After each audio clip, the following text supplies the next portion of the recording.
Assalomu alaykum. Hozirda biz piyoz ekin maydonidamiz.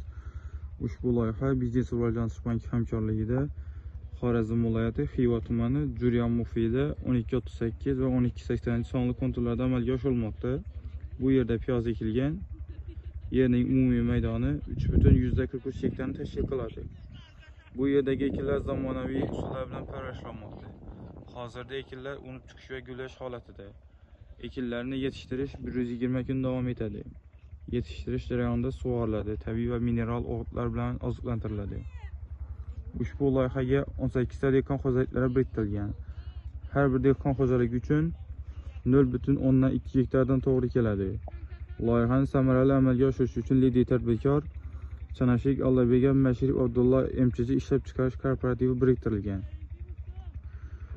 Ushbu loyiha bo'yicha har bir gektardan 6,6 tonna, jami 120 tonna hosil olish rejalashtirilgan.